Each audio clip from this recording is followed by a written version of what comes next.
Look back far enough, and the rules of reality change. We used to think the early universe was simple. We were wrong.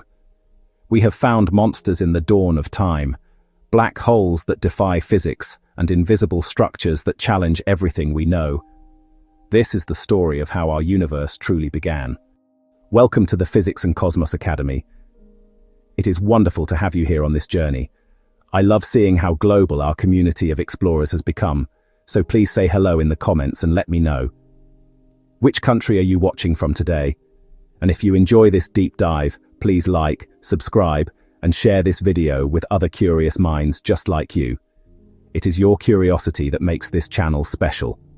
Now, let's rewrite the history of the cosmos. We live in a universe of stories. One of the grandest is the story of how everything came to be.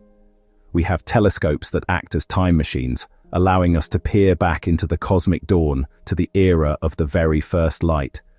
The James Webb Space Telescope is our most powerful time machine yet. It stares into the deep, cold past, and what it finds there is unsettling. It finds monsters. These are not creatures of myth, but of physics. They are black holes, billions of times more massive than our sun, lurking in the shadows of the infant universe. They are far too big, and they formed far too early. This is a profound paradox. These objects should not exist, according to our simplest theories. The timeline is all wrong. In the grand cosmic narrative, some chapters are still being written. We have a story for how the universe came to be, a detailed account of the birth of stars and galaxies. But recent discoveries from the deepest corners of space have revealed a profound inconsistency, a character that appears on the scene far too early and far too developed. These are the universe's first supermassive black holes, behemoths weighing 1 billion times the mass of our sun, shining as brilliant quasars when the cosmos was less than 1 billion years old.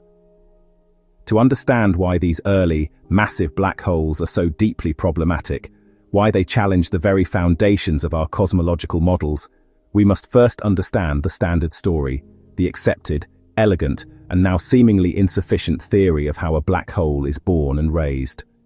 Our story begins with a single, magnificent, massive star, not just any star, but one of the universe's first generation, a pristine giant forged from the pure hydrogen and helium of the Big Bang. These population 3 stars were titans, hundreds of times more massive than our sun. After a brief and brilliant life, burning through its fuel in a mere few million years, the star's core succumbs to its own colossal gravity. The furnace at its heart goes out. In a final cataclysmic implosion, it collapses, creating a stellar mass black hole. This is our seed. A brand new singularity, a point of infinite density, is born from the ashes of a dead star. But even from such a massive parent, the resulting black hole is comparatively modest. Perhaps 10 times the mass of the sun, or 20. Even in the most extreme scenarios, a stellar mass black hole is unlikely to exceed a few dozen solar masses. This is the starting block for our cosmic race. From this humble beginning, the process of growth begins. The black hole's gravity is an inescapable well, pulling in any surrounding gas, dust, or unfortunate stars that stray too close. This matter doesn't fall straight in. Instead, conservation of angular momentum forces it into a vast orbiting structure. Accretion begins, matter spirals in, heats up through immense friction and tidal forces, forming a brilliant swirling accretion disk. This disk is one of the most efficient engines in the universe, converting gravitational potential energy into light with terrifying effectiveness. It can outshine entire galaxies, a cosmic lighthouse powered by a gravitational monster. But this very brilliance creates a fundamental bottleneck. The intense light generated by the hot, infalling gas exerts its own pressure. Photons, particles of light, slam into the incoming material, pushing it away from the black hole. This outward force, known as radiation pressure, acts as a powerful brake on the accretion process. So while the black hole's gravity pulls matter in, its own feeding frenzy pushes it away. There is a natural speed limit. Radiation pushes back on the inflow. This balancing act, where the inward pull of gravity is perfectly counteracted by the outward push of light, is known as the Eddington Limit. It represents the maximum rate at which a black hole can steadily accrete matter. It's a cosmic governor on growth, a physical law that dictates just how fast a black hole can gain mass. For decades, this limit was the bedrock of our understanding of black hole evolution. It set the pace. And here is where the story breaks down.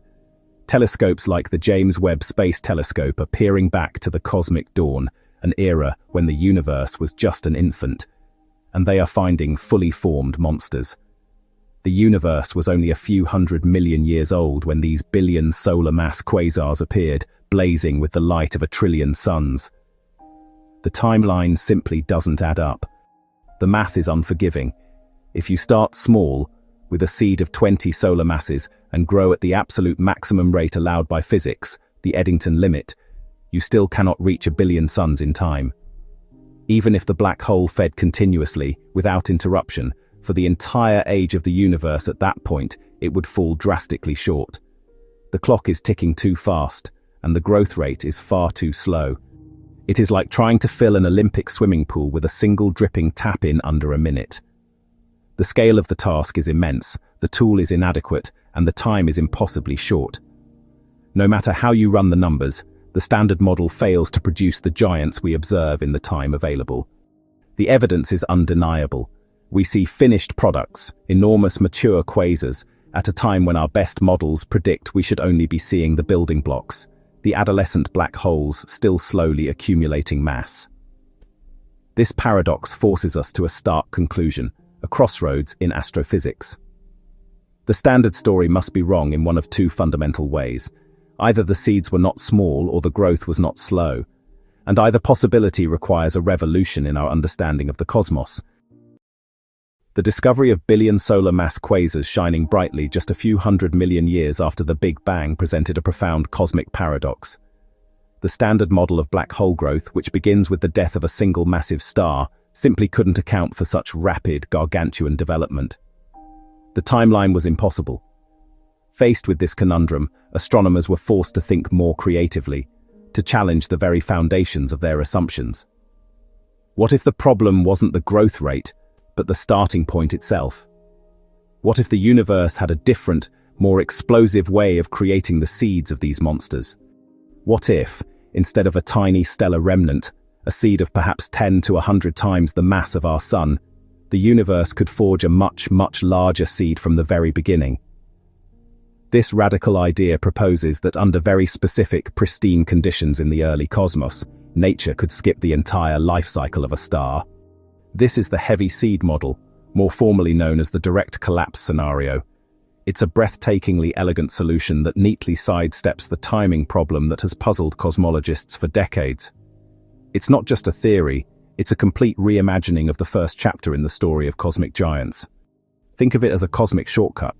Instead of the slow, patient process of stellar evolution, death, and gradual feeding over hundreds of millions of years, this model proposes a single, cataclysmic event that leaps directly to a massive black hole. It's the universe's express lane to creating a monster. But for this to happen, the conditions have to be perfect and incredibly rare. First, you need an immense cloud of primordial gas, pure hydrogen and helium, untouched by the heavy elements forged in later generations of stars. These heavier elements, what astronomers call metals, are crucial for cooling gas clouds, allowing them to fragment and form countless smaller stars. Without them, the cloud stays warm and resists breaking apart. Second, this cloud must be bathed in a torrent of intense ultraviolet radiation from a nearby, vigorously star-forming galaxy. This radiation acts like a cosmic sterilizer, destroying any molecular hydrogen that might otherwise help the cloud cool and fragment. Under this dual assault, a lack of metals from within and a bath of radiation from without, the immense pristine cloud is prevented from forming stars. It has only one fate: to collapse all at once under its own colossal gravity. The result of this runaway collapse is an object that defies easy categorization, a theoretical behemoth known as a supermassive star or a quasi-star. Weighing in at tens of thousands of solar masses, it would have been a bloated, incredibly luminous, yet fragile object. Unlike a normal star powered by nuclear fusion in its core, a quasi-star would be supported by the radiation pressure from a small black hole that forms at its center and rapidly feeds on the surrounding envelope. These gargantuan objects are short-lived and fundamentally unstable, doomed to collapse entirely under their own immense weight. When it finally succumbs to gravity, it doesn't just form a black hole, it forms a heavy seed, a black hole born already packing the mass of 10,000 to 100,000 suns. This isn't a seed, it's a sapling giant, planted directly into the fertile soil of the early universe. With a head start of this magnitude, the path to becoming a billion solar mass quasar is no longer a desperate race against time, it's an inevitability. This heavy seed is already a significant gravitational anchor in its neighborhood, capable of pulling in surrounding gas and dark matter at prodigious rates, far exceeding the limits that constrain its smaller stellar mass cousins. Becoming a billion solar mass giant is not just easier, it's the expected outcome. Direct collapse is the universe's fast lane, a testament to the overwhelming power of gravity when the conditions are just right.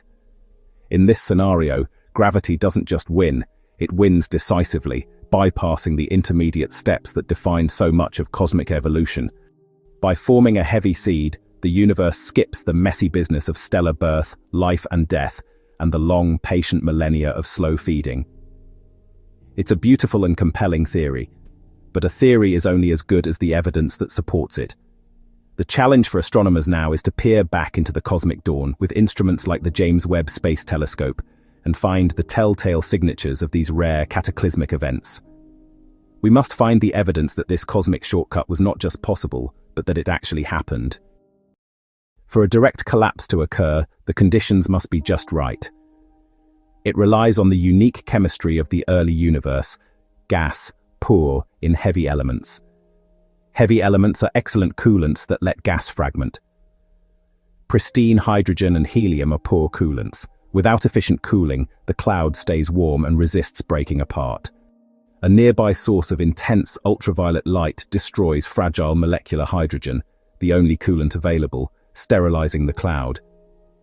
It is a delicate balance, close enough to be irradiated, far enough not to be torn apart. The collapse would be spectacular. A supermassive, rapidly rotating object shines with a million suns. This quasi-star stage is fleeting. The core collapses, birthing a heavy seed black hole, violent and swift. Pristine gas, external radiation, monolithic collapse. A plausible mechanism to create the seeds needed to explain JWST's monsters. To anchor theory in reality, we look at specific objects. One of the most compelling is a quasar named Ulas JWST 0641. Discovered with ground-based telescopes long before JWST, it stands as a prime suspect. A quasar is the brilliantly luminous accretion disk surrounding a supermassive black hole. JWST 0641 is among the most distant quasars. Its light traveled over 13 billion years. We see it when the universe was only about 770 million years old. Its central black hole weighs around 2 billion suns. To grow so fast from a small seed, it would need uninterrupted, maximal accretion. Models say that is unlikely. But if it began as a 100,000 solar mass heavy seed, the timeline becomes plausible. It is powerful circumstantial evidence, a giant's footprint where only dwarfs were expected. The heavy seed theory also changes our picture of the first galaxies. In standard models, galaxies and black holes grow together. Direct collapse paints a more dramatic picture. Imagine a fledgling galaxy and a 100,000 solar mass black hole already at its center. A gravitational powerhouse begins consuming precious gas at a prodigious rate. Here, the central engine is wildly oversized for its host, a tiny, faint galaxy with an incredibly bright point of light, the quasar, at its heart. The black hole is the main event. Its accretion disk could outshine all the stars by a factor of thousands, a gluttonous giant that starves its host. If this model is right, JWST should find lopsided systems, bright quasars in surprisingly small, dim hosts. Finding such mismatch would show the black hole got a massive head start. It would confirm the universe built its gravitational anchors first and assembled galaxies around them. To solve a mystery born in the deepest recesses of cosmic time, We need a machine capable of peering across those unimaginable distances. We need a time machine. And in the James Webb Space Telescope, we have built exactly that. It is, without exaggeration, the perfect instrument to investigate the enigma of the first supermassive black holes. Stationed 1 million miles from Earth, far from the obscuring glare of our own planet, JWST operates in the silent, frigid darkness of deep space. This vantage point, combined with its unprecedented sensitivity, allows it to detect the faintest whispers of light from the dawn of time, signals that have been traveling towards us for over 13 billion years. It represents a monumental leap beyond the capabilities of its predecessors, like the Hubble Space Telescope. Where Hubble gave us tantalizing glimpses, Webb opens a panoramic window onto the universe's formative years, transforming our search for answers. The telescope's power lies in its ability to see a form of light that is invisible to the human eye: infrared. The universe has been expanding since the Big Bang, a process that stretches the very fabric of space-time. As light from the first stars and galaxies travels across this expanding cosmic ocean, its wavelength is stretched out, much like a sound wave from a receding ambulance. This phenomenon, known as cosmological redshift, shifts the energetic ultraviolet and visible light emitted by these nascent objects into the longer, cooler wavelengths of the infrared spectrum. By the time this ancient light reaches us, it is so stretched that only a specialized infrared observatory can catch it. JWST is that observatory. It is tuned perfectly to this redshifted universe, allowing it to bypass the limitations of visible light telescopes and see the cosmos not as it is, but as it was during its infancy. To capture this faint, ancient light, JWST relies on its magnificent primary mirror. Spanning a colossal 6.5 meters, it is the largest mirror ever flown in space, composed of 18 hexagonal segments made of ultra-lightweight beryllium. Each segment is coated with a microscopically thin layer of pure gold. This isn't for aesthetics. Gold is exceptionally reflective of infrared light, ensuring that almost every single precious photon from the early universe is collected and funneled into the telescope's scientific instruments. This incredible light-gathering power makes JWST a cosmic archaeologist's dream. It sifts through the darkness to find fossil light, the preserved photons from a bygone era. Each image it takes is a core sample of space-time, allowing us to excavate the history of the cosmos layer by layer, pushing back the frontiers of observation to the very first glimmers of cosmic dawn. Before the launch of JWST, our view of this critical period was frustratingly incomplete.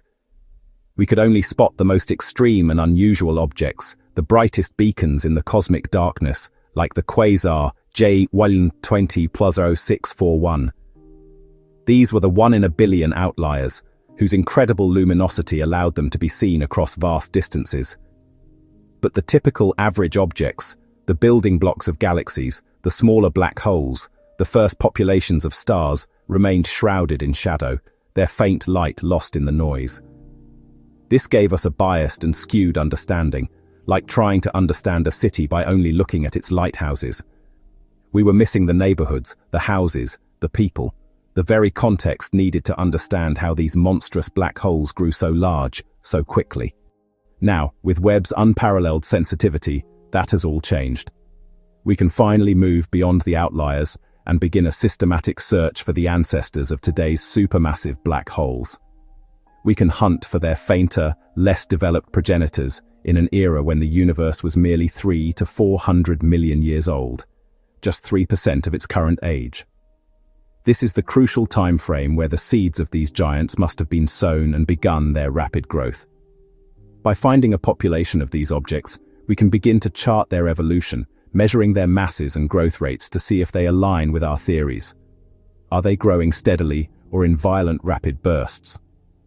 JWST is giving us the first real census of black holes in the cosmic dawn.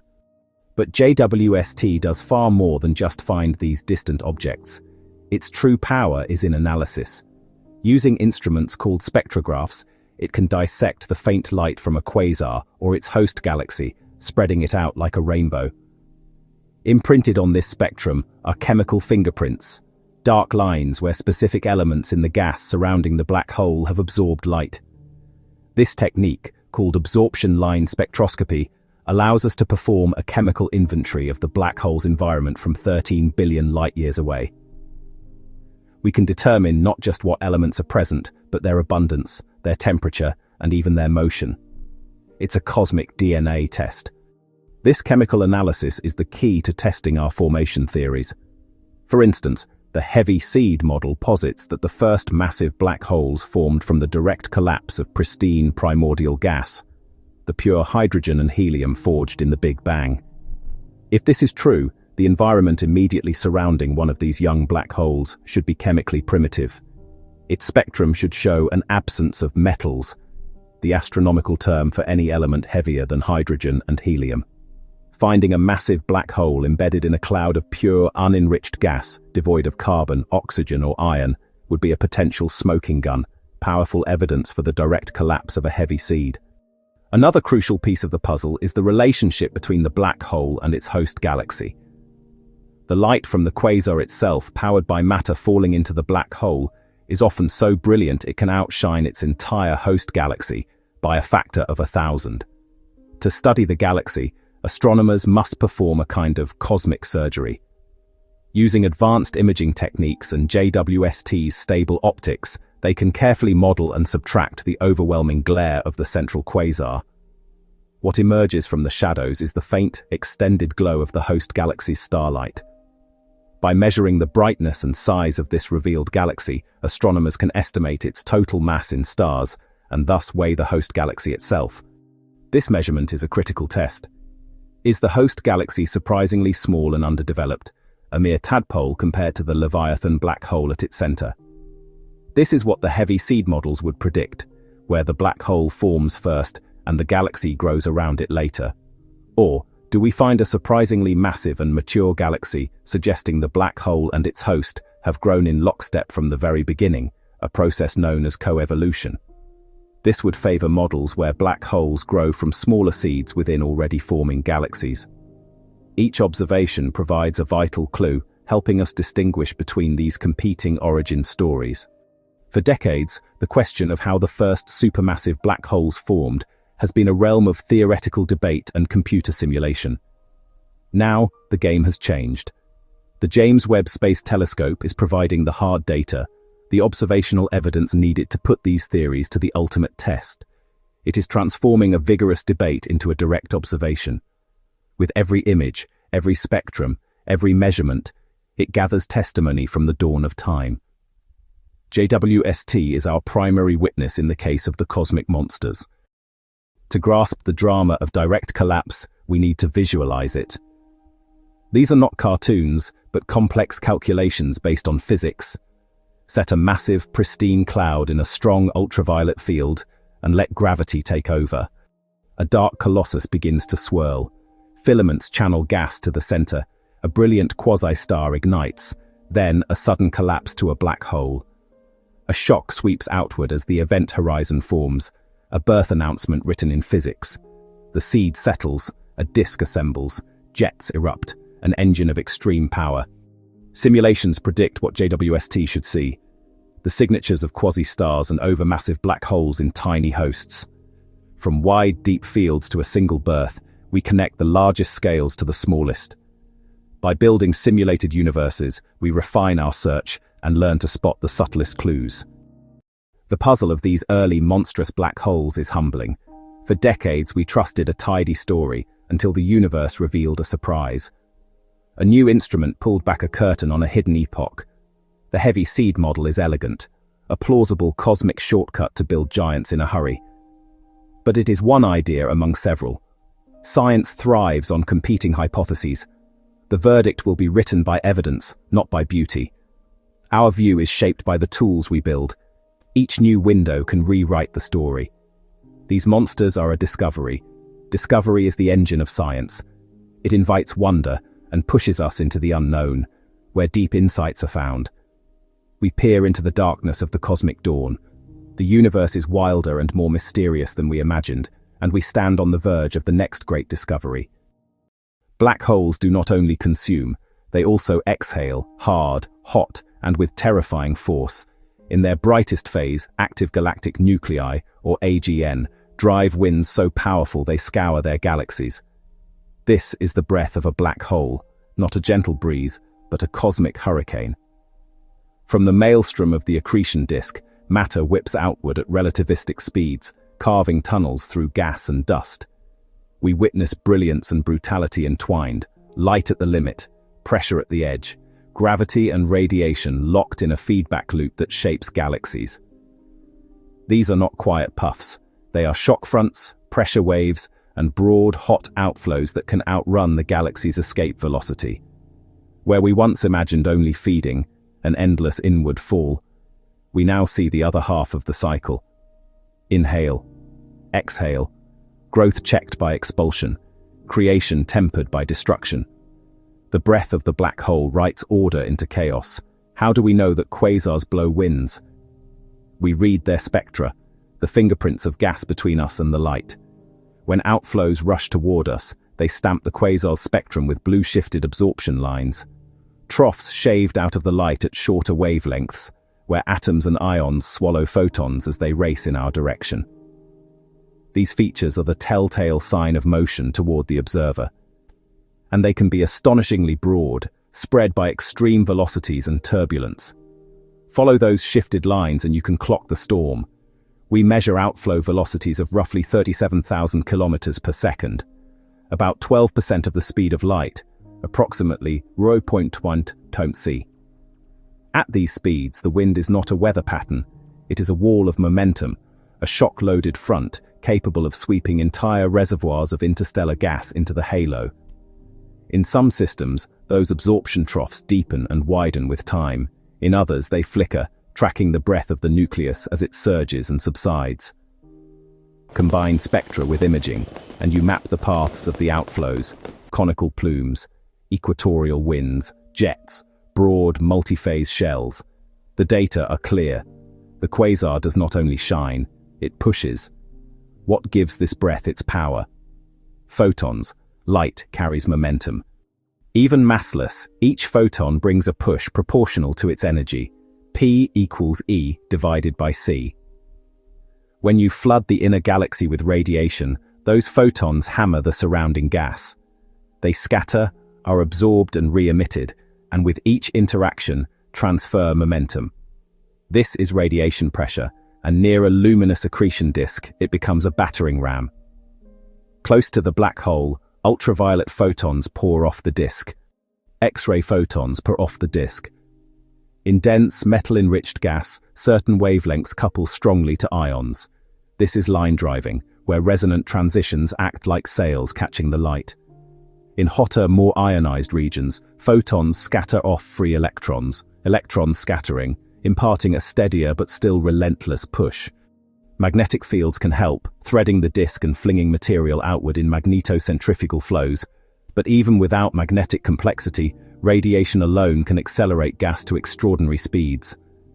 The flow begins as a rising mist and becomes a gale, then a hurricane, a layered multi-phase outflow of hot plasma, warm ionized gas, and cooler clumps entrained in the blast. As the wind plows into the galaxy's interstellar medium, it drives shocks that heat and compress the gas. Some of that energy thermalizes, inflating a hot bubble that expands and sweeps up material into a shell. Some remains kinetic, punching channels through the disk and venting into the halo. The black hole's light, converted into momentum, becomes a sculptor of its environment. In the most luminous quasars, the radiative thrust rivals gravity's pull. Near the Eddington Limit, the brightness at which radiation pressure on electrons balances gravity on protons, the disk can become self-regulating. As accretion ramps up, the light intensifies. As the light intensifies, the wind strengthens. As the wind strengthens, it starves the disk. Negative feedback emerges from first principles. Gravity feeds, radiation resists. This is not merely violence, it is governance. The outflow can strip the black hole's immediate pantry, choking off its supply of cool, dense fuel. The same blast front can push gas out of the galactic core and into the halo, or heat it so thoroughly that it cannot collapse into new stars. Star formation dims, the bright heart exerts a dark veto, the system begins to quench. Across cosmic time, this regulatory breath helps explain a remarkable pattern. the link between a galaxy's central black hole mass and the mass of its bulge, the galaxy-black hole mass relation. The black hole does not grow in isolation. Its breath reaches the bulge, repressing or permitting star formation, pacing the growth of both partners. Too much fuel and the nucleus lights up, drives a storm and cuts its own supply. Too little, and the storm fades, the gas cools, stars bloom, and the cycle reloads. Creation and constraint oscillate until a balance is struck. On galaxy scales, feedback redraws the blueprint. Cold streams that once fed the core are disrupted, dust lanes are blown clean, star factories stall. In simulations and observations alike, you can see the before and after, a core thick with gas and brilliant with newborn stars transformed into a calmer center, depleted, reddened, and quiet. The breath sets the pace. But the outflow does more than regulate. It enriches. The wind is laced with heavy elements forged in stars and supernovae, carbon, oxygen, and a periodic parade of metals, entrained and expelled into the circumgalactic medium and beyond. As the hurricane escapes into intergalactic space, it spreads those elements through filaments and voids, salting the universe with the chemistry of life. In the next cycle of collapse, when cooled gas collects into new galaxies, those enriched reservoirs begin with more than hydrogen and helium. Carbon can bond, oxygen can water, dust can seed clouds that fragment efficiently into stars and planets. Protoplanetary disks inherit the spoils, grains of carbon and silicate, ices and metals that will build cores and atmospheres. Future solar systems awaken with the raw materials for biology already mixed into their birth clouds. So the black hole's exhale is not only destructive, it is distributive. It carries the memory of past generations of stars into the places where new worlds will form. It sculpts the energy balance of galaxies and writes the elemental budget of the cosmos. From a feeding frenzy, feedback imposes order. It limits runaway growth, shuts down star factories when they need rest, and spreads the seeds of future worlds. This order emerges from a simple mechanism, the transfer of momentum from light to matter. And yet the effects are grand. Quasar hurricanes at tens of thousands of kilometers per second. Blue-shifted absorption lines etched into spectra. Halos enriched with carbon and oxygen. And a cosmic ledger balanced between hunger and restraint. We see this across scales. In compact winds hugging the disk, in galaxy-wide shells sweeping spiral arms clean, and in giant bubbles venting to the halo, the physics rhymes. Photons push, gas yields, stars pause, metals disperse. The breath synchronizes the center and the outskirts, the present and the future. Stand back, and the pattern feels almost biological. The universe breathes. Inhale, accretion, the inward rush of matter, the building of mass, the ignition of light. Exhale, feedback, the outward surge, the cooling, the quenching, the enrichment. With each cycle, excess is trimmed, structure matures, and complexity rises. Galaxies take their shape in this rhythm. So do the ingredients of life. We began with a paradox, monsters too big, too early, and found that their roar can be a whisper of order. In the bluest notches of a spectrum, we read storms traveling at around 37,000 kilometers per second, roughly 0.12 C, carrying the imprint of radiation pressure, P equals E over C, written into the gas itself. We hear the breath, and we see its work, the silencing of starbursts, the anchoring of the galaxy-black hole mass relation, the scattering of carbon and oxygen into the dark. In the balance between hunger and restraint, the cosmos finds a path. From the heart of a quasar to the chill of intergalactic space, the exhale carries memory and possibility. When the next clouds fall inward, when the next disks assemble, when the next worlds spark into being, they will do so with atoms lifted by the breath of a black hole. Inhale, exhale. Between those two beats, galaxies learn when to grow and when to rest. Between those two beats, the elements of oceans, rocks, and air take their places. In the pulse of light and wind, order rises from fury. The universe breathes, and in that breath, we find the script for worlds. We shift our gaze from lone monsters to something vaster, the universe's hidden architecture. Behold the cosmic web, a three-dimensional skeleton of dark matter, stretching across hundreds of millions of light-years. Think of a spider web, only it spans the cosmos, or a neural network where each node fires with the light of galaxies. Galaxies are not scattered at random. They flow like liquid along invisible rivers of dark matter, drawn toward intersections. At the knots, the nodes, gravity piles up matter into clusters, the bright crossroads of the web. Between them lie the voids, vast, silent basins, cosmic deserts spanning tens of millions of light-years. In the dense intersections, galaxies live fast and die young, colliding, merging, igniting, quenching. In the voids, galaxies live long, quiet lives, starving for fuel, evolving slowly, untouched by the chaos of the crossroads. Dark matter sculpts the lanes. Its gravity herds gas, guiding it into filaments where galaxies ignite like lanterns along highways. Cold streams funnel fuel to the nodes. Clusters grow heavy halos, deepen the web tightens. From this perspective, the universe resembles a living brain. Filaments firing nodes, brightening voids, breathing emptiness. All of it rises from tiny ripples in the infant cosmos. Gravity amplifying whispers into highways and highways into cities of galaxies. Surveys map the pattern. Most of space is void. Most matter is threaded along a lacework of filaments and walls.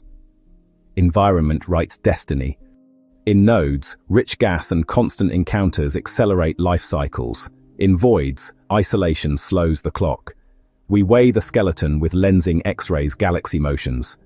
Superclusters weave metropolises, filaments braid and matter cascades inward. Meanwhile, the voids expand, pushing filaments apart, deepening the contrast between solitude and crowd. Yet another player shapes the fate of this lattice: dark energy, the pressure that drives space to expand faster and faster. Gravity built the web. Dark energy stretches it, slowly thinning filaments, widening voids, and easing galaxies from each other's grasp. Given enough time, many filaments will effectively snap. Islands of galaxies will drift alone, cut off from fresh arrivals. In that distant era, neighbors dim. Mergers wane, the web's traffic light turns red. Today we live in the web's bustling hour, rivers still flowing, nodes still growing. But the long tide is outward. Follow the fuel. Gas follows dark matter like mist settling into valleys, gathering where the scaffold is strongest. As streams fall, they cool and brighten, lighting the pathways with young stars and restless black holes. At the cores, galaxies ignite their engines. Black holes breathe, inhale fuel, exhale winds. Their storms reshape neighborhoods. Feedback doesn't end at the disk. Shockwaves bloom into the filament, stirring gas, pausing star factories, and seasoning the lanes with heavy elements. The breath of many nuclei salts the web. Carbon, oxygen, and dust ride the currents, preparing tomorrow's worlds. At the margins, supplies grow thin. A single stream can sustain a small galaxy for eons, slow and steady as a drip in a cavern. In the crowded centers, gas heats into a glowing sea. It is rich but too hot to fall, until feedback cools or turbulence opens a door. Gravitational lensing bends background light, sketching the bones. Where arcs curve, mass hides. Where mass hides, the web holds firm. Slice by slice, surveys stack a 3D atlas of the universe. We read the web like tree rings, each layer a different cosmic age. In the beginning, the lines were pale, faint threads feeding tiny fires. Then the lanes thickened. Filaments fattened, nodes blazed, mergers wrote fireworks into the sky. Now the web is mature, ordered yet restless, its traffic regulated by gravity's pull and light's push. Two fates, one skeleton. In nodes, galaxies crowd. Bulges grow, starbursts flare, black holes talk loud.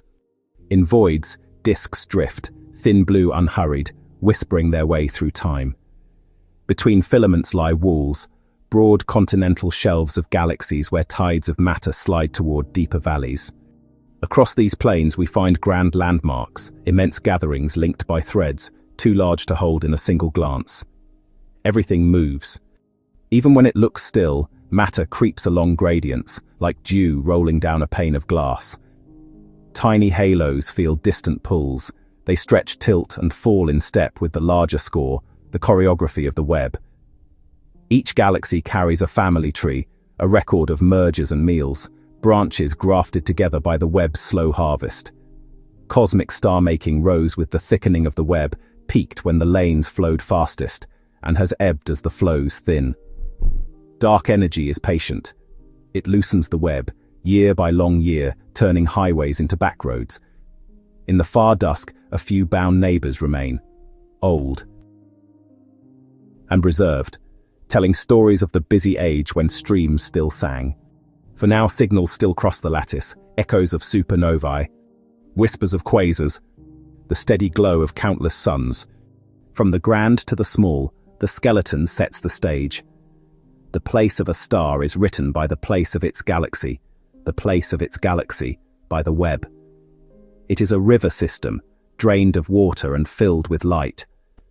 Tributaries feed trunks, trunks feed basins, basins breed storms, and between the rivers, silence. The desert where time is slow and neighbors are far. Back at the crossroads, violence rules and purpose. Outflows carve cavities, shocks sweep streets, clean new cycles start. The web itself rings with waves. Infall ripples merger echoes, pressure fronts that travel like distant thunder. Our instruments tune to every octave of this symphony. Radio for cold gas, optical for stars, X-ray for heat, each band tracing a different thread. We test our maps against simulations, adjusting the rules until the bones align, prediction meeting sky. Keep the picture simple, gravity gathers. Dark matter guides, gas follows. Stars light the path. Black holes regulate the pace. Dark energy pulls the scene wide. Beyond a certain distance, expansion outruns message. The web's far edges slip past our ability to know. And yet, here we are, one dot on one strand, reading the pattern with borrowed starlight. The cosmic web is the universe's skeleton. Filaments of dark matter, nodes of fire, oceans of emptiness between. Built by gravity, unwound by dark energy. From crowded crossroads to silent deserts, the web writes fates, until the stretching of space leaves every galaxy to its own quiet horizon.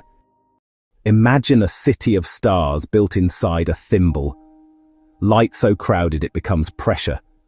Stars shoulder to shoulder, gravity roaring in a whispering volume only a few light years wide. Webb has found them, knots that look impossible. Places where the night is too bright and youth is already old. What Webb sees. Against the lattice of the cosmic web, Webb's infrared eyes pick out pinpricks that should not be there so early. Compact, ancient-looking star clusters at redshifts beyond 10. To us, they are specks, UV bright knots that punch above their weight. In images, they are barely more than points. In spectra, they speak clearly, hard blue light, few heavy elements, gas so ionized it crackles. Around some, the signature of Lyman alpha, hydrogen's whisper, is muffled by a damping wing, a fog of neutral gas pressing at the edges. Yet within the specks, the light is fierce. The message, these are crowded beacons from the first 500 million years, packing the sky, how crowded. Within a sphere only a handful of light years across, Webb hints at thousands upon thousands of massive young stars. Imagine our sun's entire stellar neighborhood replaced by a single, blinding heart of hot blue giants. The surface brightness is extreme. The stellar surface density, how many stars per square light year, leaps beyond familiar globulars. In these rooms with no space, orbits tangle.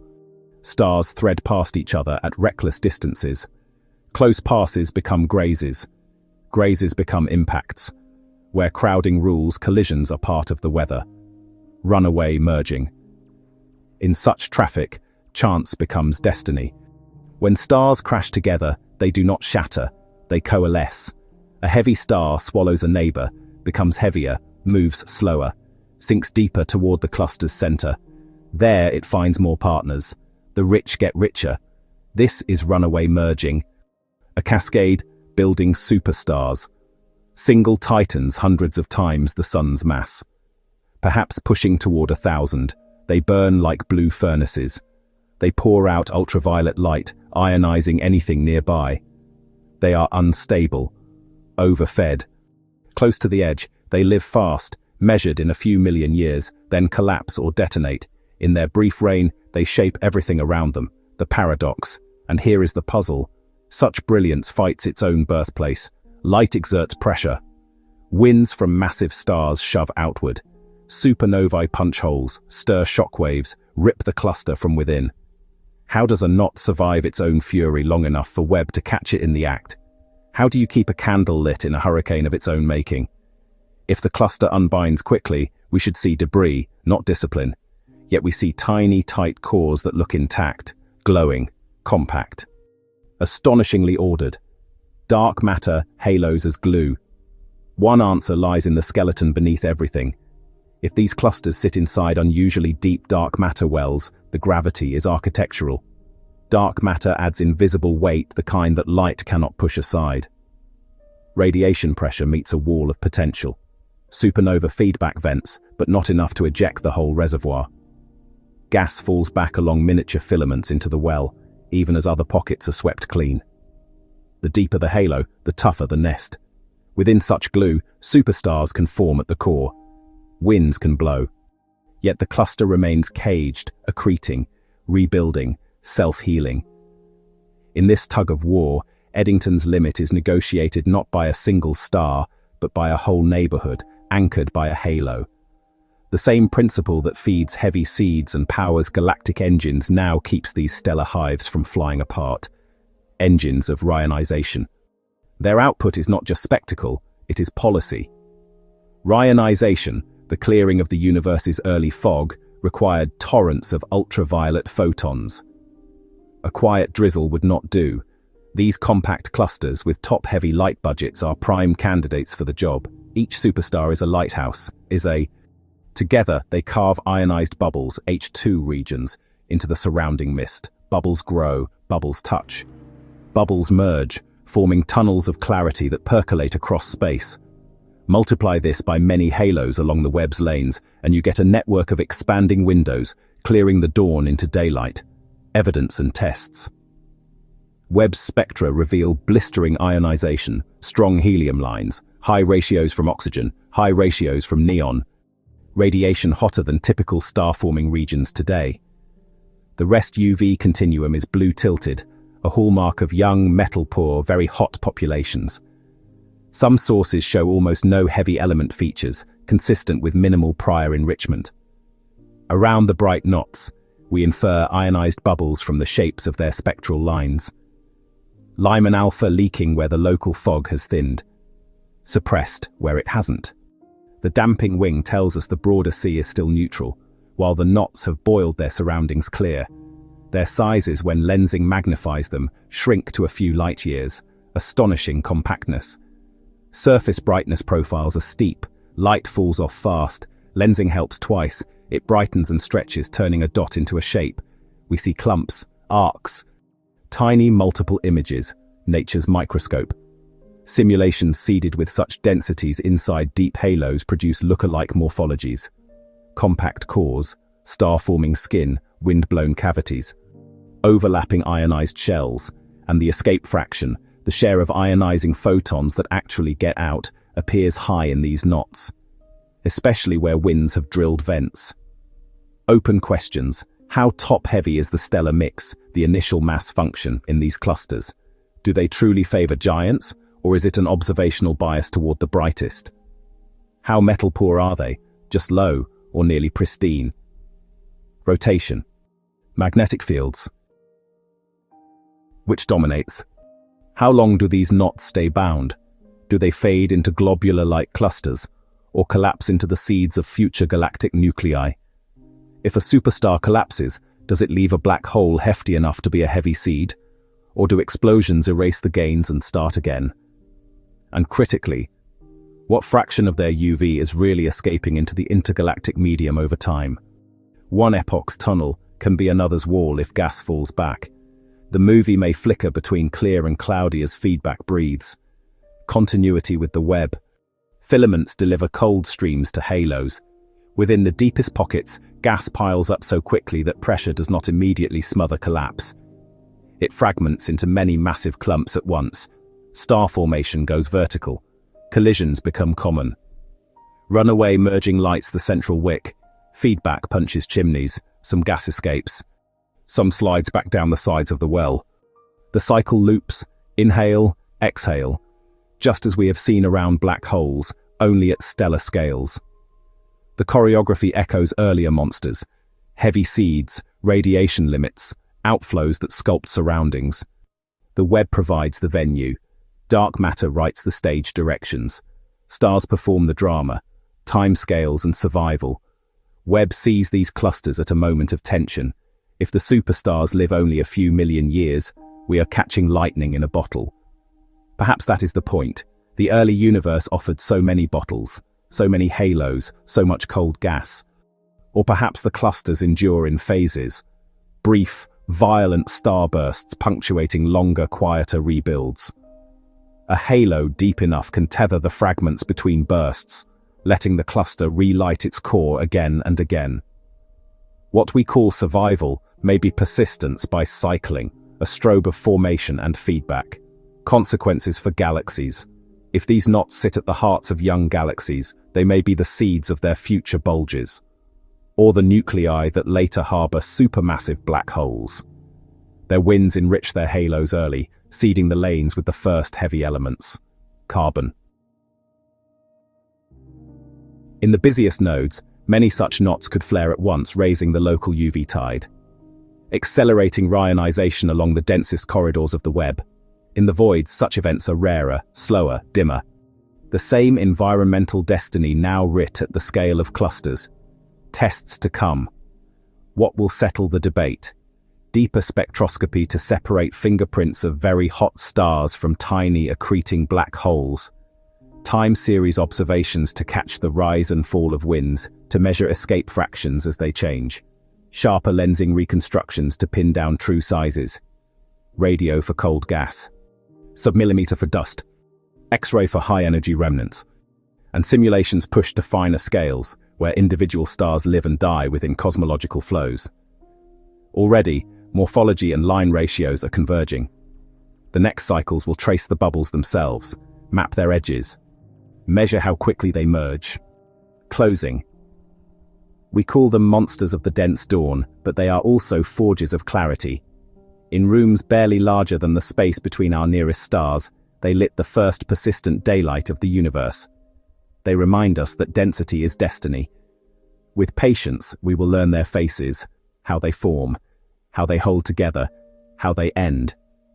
The next look may show a bubble growing, a spectrum hardening, a cluster breathing in and out. Somewhere inside, a superstar reaching too far, then falling, leaving behind a darker, heavier heart. The dawn is crowded, the Webb is ready, and the light at last is finding its way through. Beyond today's frontier, new eyes are opening. Webb pulled the veil from the crowded dawn. Now we prepare the next leap, not only farther, but wider, and in new senses of sight and sound. The tools are on the pad, the deserts, and the quiet of deep space, waiting to switch on. The Nancy Grace Roman Space Telescope will be our surveyor. Where Hubble and Webb are fine brushes, Roman is a muralist. One glance painting swathes of sky the size of the moon, again and again in infrared. With that reach, it will map billions of galaxies at once, tracing the subtle warps of weak lensing, tiny stretches of shape written by dark matter. Those patterns will tighten our grasp on cosmic acceleration, testing dark energy with the weight of statistics rather than a handful of clues. Roman will also keep watch in time, high-cadence monitoring that catches flashes and flickers as they happen. In the crowded fields of the Milky Way, it will listen for microlensing, gravity acting as a brief magnifying glass when a star or planet drifts in front of another. From those blinks, a hidden census emerges. Free-floating planets, cold worlds in distant orbits, and the architecture of systems we cannot see any other way.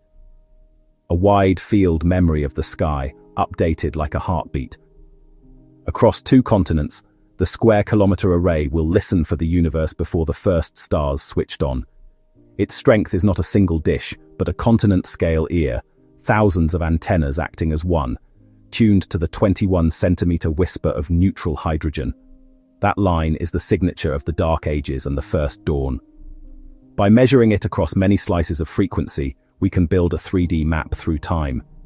At first, we will see a smooth fog. Then, as the earliest lights ignite, bubbles of ionized clarity will appear, grow, merge. Tomography of rionization, a film of the universe's morning, frame by frame. On larger scales, the SKA will reveal the cosmic web's bones, weigh gravity's pull, and chart cosmic magnetism, threads of force that braid galaxies and jets. It will be the soundtrack of hydrogen, from the quietest fields to the noisiest births.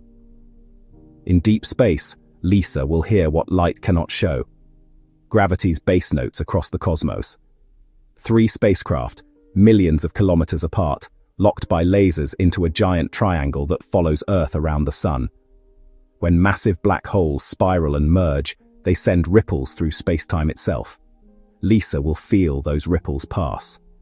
It will sketch the courtship of supermassive black holes when galaxies collide. And the slow fall of small black holes into giants, extreme mass ratio inspirals, precision notebooks written in gravity. From these signals we can reconstruct how cosmic monsters grew, by sudden feasts, by steady grazing, or both. And because gravity crosses dust and darkness without dimming, LISA will open a channel that no cloud can silence. Together, Roman, the SKA, and LISA are not separate projects, but complementary senses. Light, radio, and gravity, sight, hearing, and touch. A flash in Roman's survey can trigger a radio map from the SKA. A distant rumble in LISA can summon every lens on Earth and in orbit to watch a merger's afterglow. This is multi-messenger astronomy, coordinated, patient, and decisive. With it, we will test whether the dense dawn's lighthouses also host small accreting hearts, whether bubbles seen in hydrogen match the ultraviolet tunnels cut by clustered stars, whether a black hole's birth cry aligns with a galaxy's sudden change in mood. And yet, even with all this, we face a shoreline, the particle horizon. It is not a fence in space, but a limit in time. The furthest light can have reached us since the Big Bang. Beyond it, the universe continues, but its messages have not had time to arrive.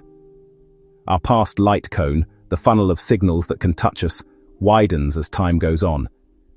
Every new observatory expands what falls within that cone in practice, not by moving the horizon, but by sharpening our memory of what has already arrived, and finding fainter messengers we once missed. There is comfort in this.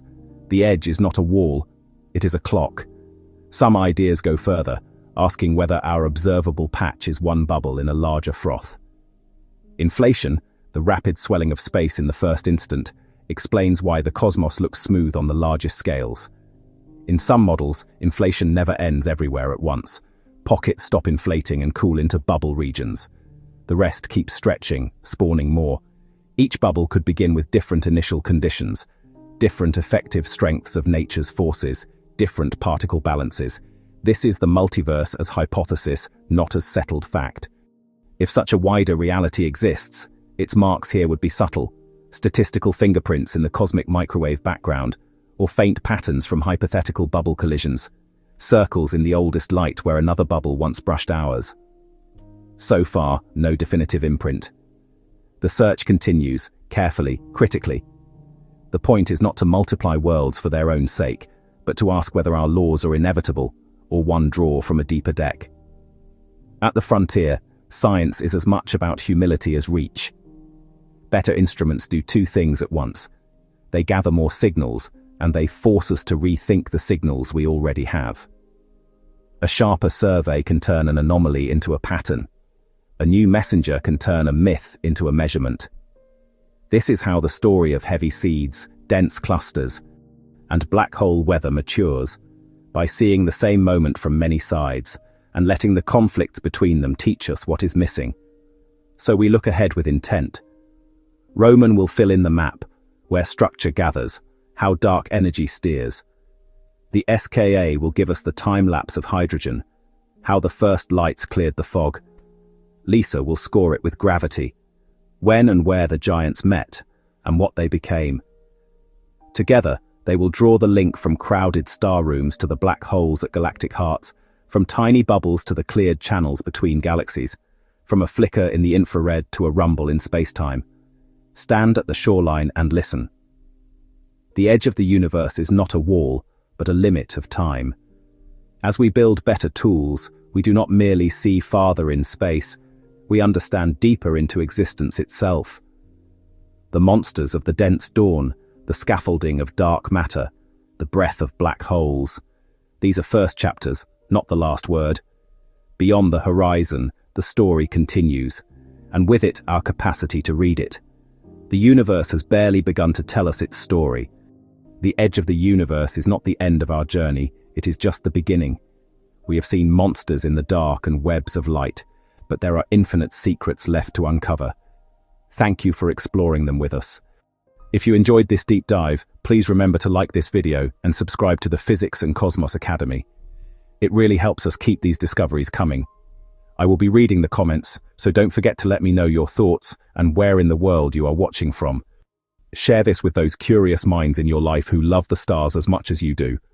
Stay tuned for our next adventure. The universe is vast, and we are just getting started.